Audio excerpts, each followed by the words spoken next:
بسم اللہ الرحمن الرحیم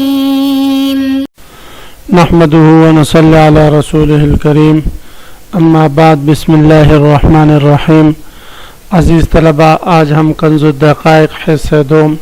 سبق نمبر 41 شروع کر رہے ہیں۔ اس سبق میں ہم کتاب البیوع سے باب بیع الفضولی سے متعلق پڑھیں گے۔ آج کے سبق کا خلاصہ یہ ہے کہ اگر کوئی شخص دوسرے کا غلام اس کی اجازت کے بغیر بیچ دے تو یہ بے نافذ ہوگی یا نہیں، اور اس کے متعلق دیگر مسائل بھی پڑھیں گے۔ صورت مسئلہ یہ ہے عزیز طلبہ آتے ہیں کتاب کی طرف۔ سب سے پہلے ہم عبارت پڑھتے ہیں وَصَحَّ عِتْقُ مُشْتَرٍ مِّنْ غَاصِبٍ بِإِجَازَةِ بَيْعِهِ لَا بَيْعُهُ وَلَوْ قُطِعَتْ يَدُهُ عِنْدَ الْمُشْتَرِي فَأَخَذَ عَرْشُهُ فَأُجِيزَ۔ صورت مسئلہ یہ ہے کہ اگر غاصب سے مشتری نے غلام خریدا اور خریدنے کے بعد اس مشتری نے وہ غلام آزاد کر دیا، آزاد کرنے کے بعد مغصوب منہ نے اس بے کی اجازت دے دی، تو فرماتے ہیں اس کی یہ آزادی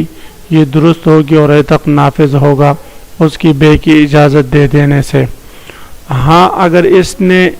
مشتری نے یہی چیز واپس غاصب پر بیچ دی ہو، فروخت کر دی ہو، اور اس کے بعد پھر جو مغصوب منہ ہے وہ غاصب کو بے کی اجازت دے دیتا ہے، تو فرماتے ہیں یہ مشتری کی یہ بے جو ہوگی یہ درست نہیں ہوگی،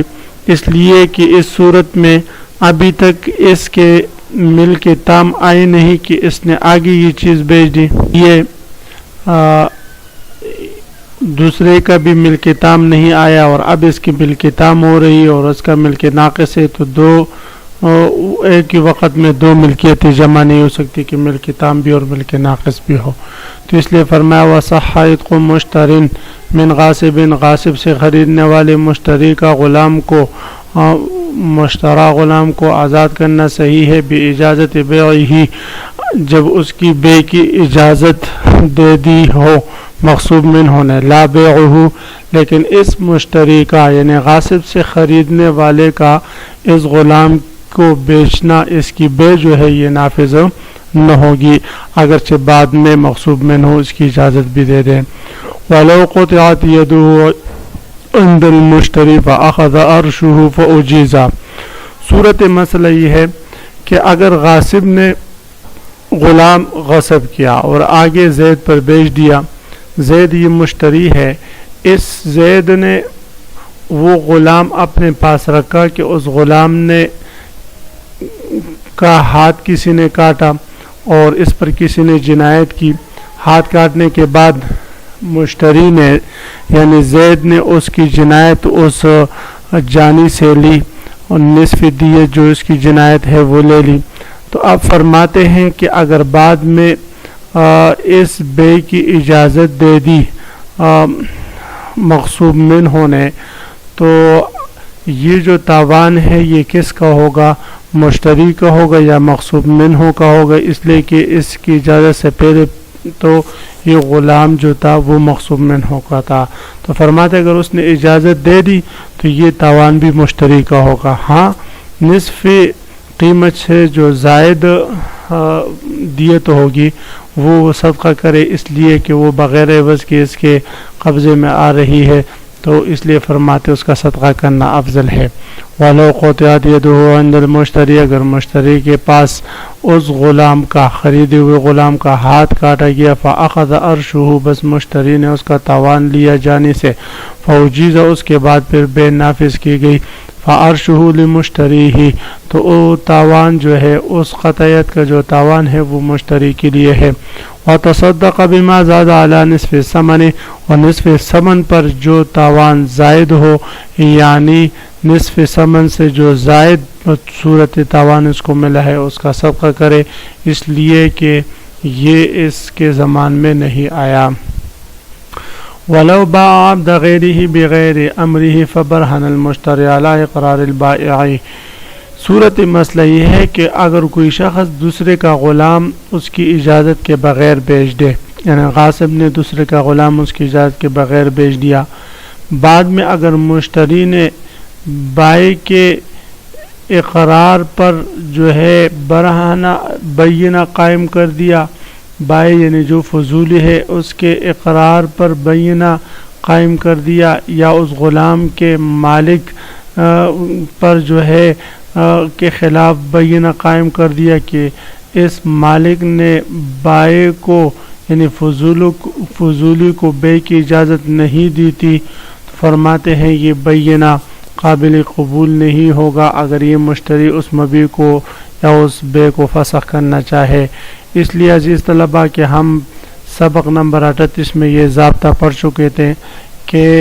تضاد فی الکلام جو ہے یہ صحت دعویٰ کے لیے مانع ہوتا ہے. اب مشتری پہلے جو ہے اس غلام کو خریدتا ہے، غاصب سے فضولی سے اس کو خریدتا ہے، تو اس کی یہ خریداری یہ بتلا رہی ہے کہ گویا اس کو معلوم ہے کہ گویا اس بائع کو مالک کی طرف سے اجازت ملی ہے، اور اب خریداری کے بعد جب یہ اس کا انکار کر رہا ہے اور بینہ قائم کر رہا ہے، دعویٰ کر رہا ہے عدم اجازت کا، تو اس گویا کہ اس کے قول اور عمل میں تضاد لازم آ رہا ہے، اور یہ جو تضاد ہے یہ صحت دعویٰ کے لیے مانع ہے. جب صحت دعویٰ کے لیے مانع ہے تو لہذا اس کے بینہ نہیں سنا جائے گا اور اس کے یہ دعویٰ قابل قبول نہیں ہوگا. ہاں اگر بائع جو ہے وہ اقرار کر دے کہ مجھے مالک نے اجازت نہیں دی تھی، اس کی اجازت کے بغیر میں نے یہ غلام بیچا تھا، تو یہاں پر اس کا یہ اقرار گزشتہ اس کے عمل کے خلاف ہے اور اس کے اپنے ذات کے خلاف ہے، تو اس لیے فرماتے ہیں یہاں پر بھی تضاد ہے، لیکن یہ تضاد صحت اقرار کے لیے مانع نہیں، اس لیے کہ تضاد جو ہے وہ صحت دعویٰ کے لیے تو مانع ہوتے، صحت اقرار کے لیے مانع نہیں ہوتا. اقرار تو اس کی صحیح ہے، لیکن آئے اس اقرار کی وجہ سے ہم اس بے کو فسخ کریں گے یا نہیں؟ تو فرماتے بے دو شرطوں سے فسخ. پہلی شرط یہ ہے کہ اس کا یہ اقرار صحیح ہو، یہ اقرار صحیح ہو، اور دوسری شرط یہ ہے کہ مشتری اس بے کو باطل کرنا چاہے تو تب باطل ہوگا، وگرنہ نہیں.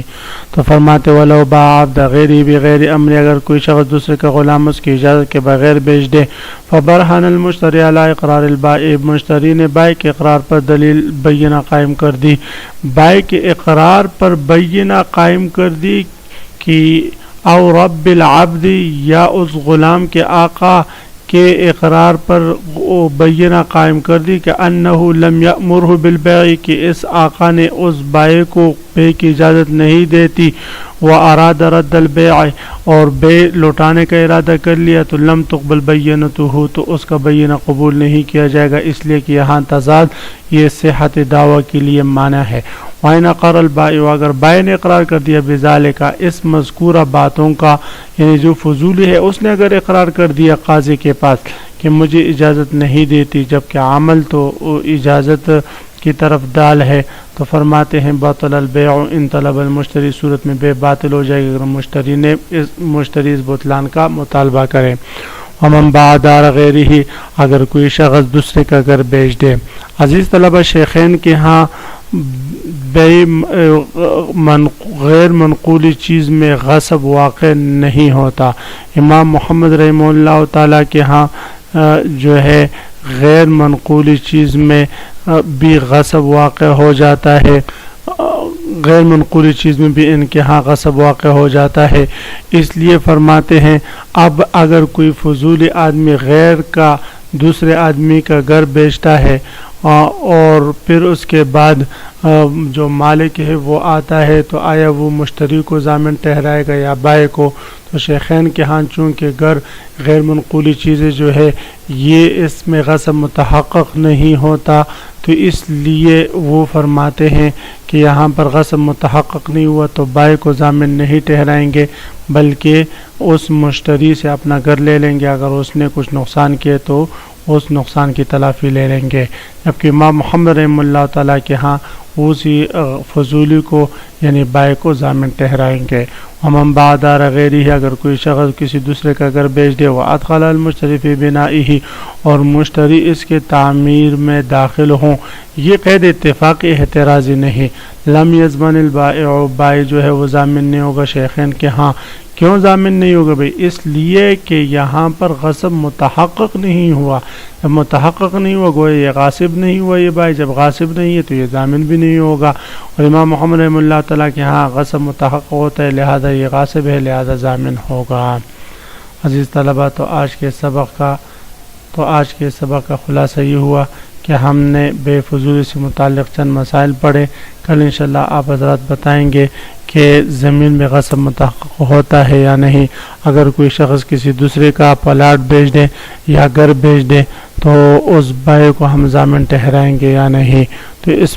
کی تفصیل آپ حضرات نے بتانی ہے. وآخر دعوانا ان الحمدللہ رب العالمین.